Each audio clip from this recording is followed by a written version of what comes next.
Afternoon. বড়দের জানাই আমার প্রণাম আর ছোটদের সেই সাথে অনেক ভালোবাসা। আজকের গল্পটা শুরু করছি, চলো তোমরা দেখতে থাকো। আজ হলো 8ই মে, শুক্রবার, আর এখন দুপুর 2টো বাজে। এই সবে আমাদের খাওয়া দাওয়া শেষ হলো।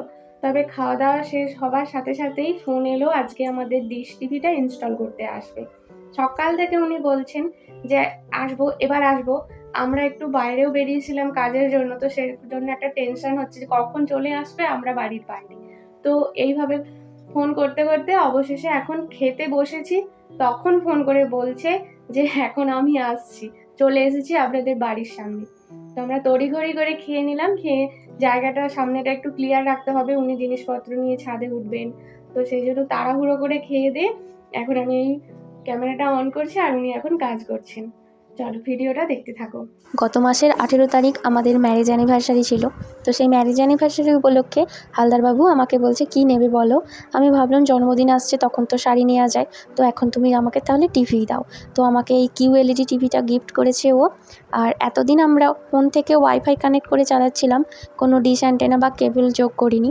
তো এতদিন পর, মানে ওই 2-3 সপ্তাহ পর এখন আমাদের এই ডিশ অ্যান্টেনা যোগ হলো। ফোনের সাথে ওয়াইফাই কানেক্ট করলে কারেন্ট জিনিসগুলো দেখা যায় না, তারপর নেট আপ ডাউন করে।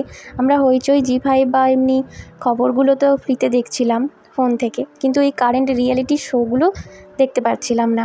আমি সিরিয়াল অতটাও দেখি না, তো অনেক দিন টিভি ছিল না, তাই সিরিয়াল দেখাটাও বন্ধ হয়ে গিয়েছিল, অভ্যাসের বাইরে চলে গিয়েছিল। ভালোই হয়েছে একদিক থেকে, সিরিয়ালটা একটা নেশার মতন। মানে আজকে এটা শেষ হলো, তো কালকে কি শুরু হবে এরপর একটা মনের মধ্যে কনফিউশন থাকে, আর সেই টানে টানে আবার টিভি খুলি একই টাইমে রোজ। এগুলো আমার একদম পছন্দ নয়। তো রিয়েলিটি শো যখনকার তখন হলো, ঠিক আছে, দেখলাম, এটুকুই। ও নাইট ডিউটি চলে যাবার পর এখন আমি পড়তে বসেছি নিজের কাজ নিয়ে। আর তোমরা তো জানোই আমার সামনে পরীক্ষা। যারা স্টাডি চ্যানেল ফলো করো তারা তো জানবেই। আজকে বেশিক্ষণ পড়বো না, রাত 12টা অবধি পড়বো, ব্যাস, তারপর ঘুমিয়ে পড়বো। দেখা হবে পরের দিন সকালবেলা। Good morning. আবার সকালবেলা চলে এসেছি। আগের দিন রাত্রিবেলা আর ভিডিও করা হয়নি, আমি একটু কুঁড়ে আছি। মাঝে মাঝে ভিডিও করি, আবার সেটা কন্টিনিউ না করে থামিয়ে দিই। তো এই কারণেই আমাকে একদিন দুদিন পর পর এরকম যোগ করতে হয়। বাই দ্য ওয়ে, এখন আমরা একটা ইনভিটেশনে বেরোচ্ছি। এখন দুপুরবেলা, দুপুর 1টা মতো বাজে, অনেকটাই লেট। তো ইনভিটেশনটা হলো দূরের একটা সম্পর্ক, খুব দূর নয় আবার দূরও। আমার পিসি শাশুড়ি, খুড়তো পিসি শাশুড়ির জায়ের নাতি, ভাবো কেমন দূর। যাই হোক, কিন্তু ওনারা আমাদের খুবই ক্লোজ। এখন আমি এই লাল, একদম টকটকে লাল শাড়ি পরেছি, নতুন বউয়ের মতন। হ্যাঁ, নতুন বউ তো বটেই, আমার বিয়ে হয়েছে 2 বছর, মানে আমার কাছে এখনও এরা সবাই নতুন। আর ইনফ্যাক্ট আমি যাদের ইনভিটেশনে যাচ্ছি তাদেরকে আমি ফার্স্ট টাইম দেখছি, এর আগে কোনো দিনে যাইনি। ওদের মানে যার জন্মদিন, তার বাবা মায়ের বিয়েতে নাকি এরা সব গিয়েছিল, কিন্তু আমার তো তখন বিয়ে হয়নি, তাই আমার কাছে সবাই নতুন। খাবারের স্বাদগুলো বা সার্ভিসিং প্রসেসটা আমার খুব ভালো লেগেছে। আমি তো হালদারবাবুকে বলছিলাম ভবিষ্যতে আমাদের কোনো কাজ করতে হলে আমরা এই ক্যাটারিং সার্ভিসকে বুক করব। তাই চলো আমরা এখন খেয়ে নিই, তারপরে কথা হবে, আবার দেখাও হবে। সময় এখন দুপুর 2টো। খেয়ে দিয়ে উঠে এক ফোঁটাও রেস্ট পাইনি, সঙ্গে সঙ্গে বেরিয়ে পড়তে হলো। আজকে আমি বললাম আমার হেলমেটটা তুমি আমাকে পরিয়ে দাও।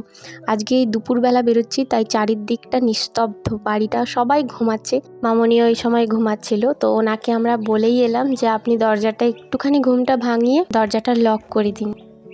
টাটা। এতক্ষণ ধরে তো বলাই হয়নি আমরা কোথায় যাচ্ছি এখনও আমরা নিজেরাও জানি না, মানে কোন মার্কেটে যাচ্ছি, তবে কোন পারপাসে যাচ্ছি সেটা বলতেই পারি। আজকে ও আর আমি একটা নতুন জিনিস কিনতে যাচ্ছি। কদিন ধরেই ওর ফোনটা ডিস্টার্ব করছে, একদিকে টাচ করলে অন্যদিকে চলে যাচ্ছে, এতে ওর অফিসের কাজের প্রচুর প্রবলেম হচ্ছে। তো সেই কারণেই আজকে ভাবলাম যে ওর জন্য একটা ফোন কিনে আনি। হ্যাঁ, অবশ্যই ও নিজের টাকায় নিজের ফোন কিনছে, তবুও পাশে আমি না থাকলে কোন মডেল চুজ করবে বা ফিচার্সগুলো সমস্তটাই আমি বলে দেব, তবেই ও কিনবে। স্বামী স্ত্রীর সম্পর্কটা মনে হয় এরকমই।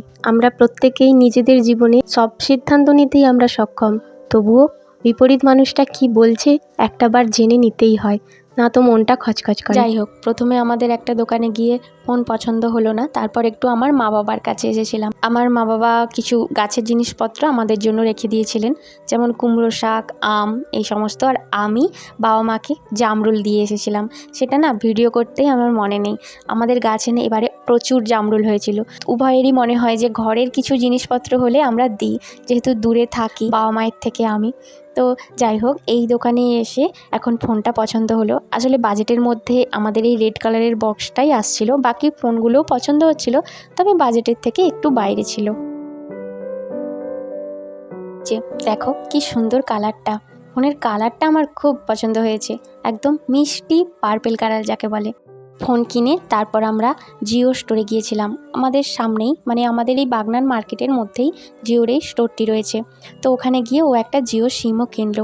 আসলে ওর আগের সিমটা 4G ছিল, কিন্তু এই ফোনটা যেহেতু 5G কিনলো, তাই সিমটাও 5G কেনাই দরকার আমার মনে হয়, বা আমাদের মনে হয়।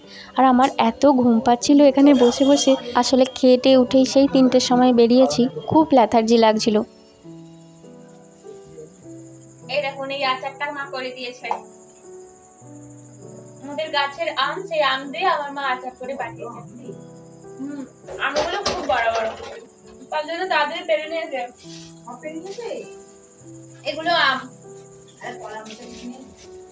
হয় এই আমগুলো সবচেয়ে বড় বড়। এটা সেকেন্ড রাউন্ড আচার দেওয়া হলো। এর আগে একবার আচার দেওয়া হয়েছে, এই টিফিন বক্সে করে আমরা সব খেয়ে নিয়েছি, আবার আচার দেওয়া হলো। আবার এই 3টে আম দিয়েছে আর আচার দিয়েছে। আর আমাদের গাছে এই কুমড়ো শাক, এই গাছের কুমড়ো শাক একদম কাঁটা। আজকের গল্পটা তবে এইটুকুই। দেখা হবে, গল্প হবে আবার পরের ভিডিওতে। সবাই ভালো থাকবেন, সুস্থ থাকবেন, আর নিজেদেরকে খেয়াল রাখবেন। আমার ভিডিওটি ভালো লাগলে অবশ্যই চ্যানেলটিকে সাবস্ক্রাইব করে দেবেন, আর ভিডিওটিতে একটি লাইক করে দেবেন।